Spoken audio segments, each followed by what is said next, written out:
Hello, Affordaplane group. Hey, I was reading some of the comments that you guys left, and I appreciate the help there. And fortunately, I'm still not getting anything off of this. So Matt did answer the phone here a little bit later. He was out of the office for Veterans Day and happened to stop by because he was meeting somebody, and he picked up the phone. But as you can see, we've got the engine off the airplane. We talked for, I don't know, an hour or so about everything that I did, and based on everything I told him, he seems to think it is possible that I may have actually had a backfeed into this ignition module. And I can't remember precisely how this all went down, whether or not I tried to crank this thing over without a ground. But his explanation to me seemed plausible, and that explanation was that possibly when I hooked everything back up and tried to start this thing, the ground on the motor, which was this wire right here, was previously connected to the frame. And of course, you can see right here where my motor bolts were kind of touching the frame, and I guess that before was creating a ground, and I didn't like that, and that's why I jacked these things up. And of course, when I did that, it lifted the motor off of there, and it wasn't getting a ground, and I had moved this over there. So I did try to start the motor at one point, and it wasn't grounded because, my mistake. So anyhow, he said that possibly could have damaged it, and then when I put this on there, it started back up, and maybe that's about all it had left in it, but I really don't know. But long story short, I'm going to send this entire module back to RPE, and he's going to test it for me, and we're going to find out for sure if that module's okay. And if it is, then it could be that I had something else going wrong. But I've inspected my wiring over and over again, and other than that one charging or inverter unit that was on there, there was nothing else that I found wrong.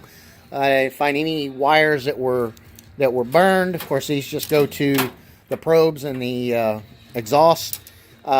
This is my starter switch. I got power there. These are my kill switches. I've got continuity switches are working. Let's see what else we got here. Okay, well, we've got our main. Here's our main power, and that right there. What did I have these plugged into? Oh.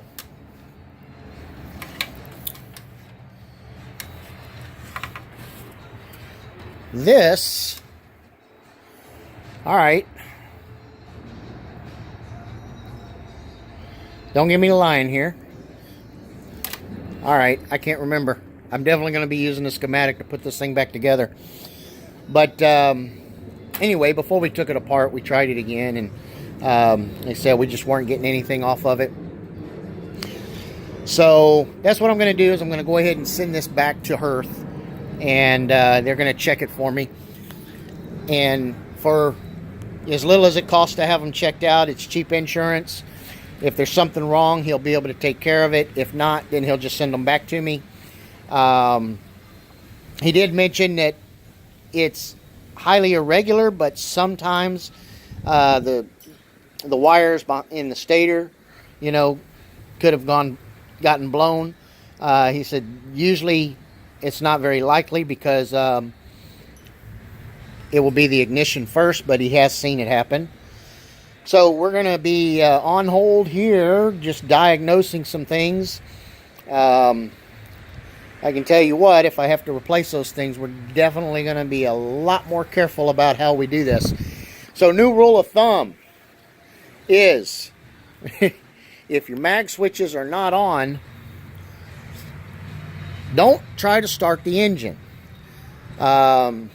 Which, basically, it's not that they're super sensitive. He did tell me that, you know, if you have a situation where you're not grounded and you try to start, you know, once or twice like I did, probably won't hurt it. He says, but it's not good for it. So I just kind of came up with the new rule of thumb. If you're not intending to start the engine and you're just trying to bump it, test your starter or whatever, just don't do it unless you got mags on. And that way you don't have to worry about any back feed or anything like that. So that's where I stand right now. And I did see the post about the putting the piece back in here, the inverter, but the inverter's shot. And no, those wires I heat shrink do not have to be in the circuit in order to run, because well, those were just, they were their own. The only reason it was grounded and sent to the power was just so that it could function. So it's actually a different circuit altogether that comes off of the switch. So that was not needed. I appreciate the advice though. All right, guys. I'm going to let you go now. Looks like we're taking a little bit of a step back on the Affordaplane project. And hopefully this doesn't end up hurting my wallet too much. All right, guys. Have a happy Veterans Day.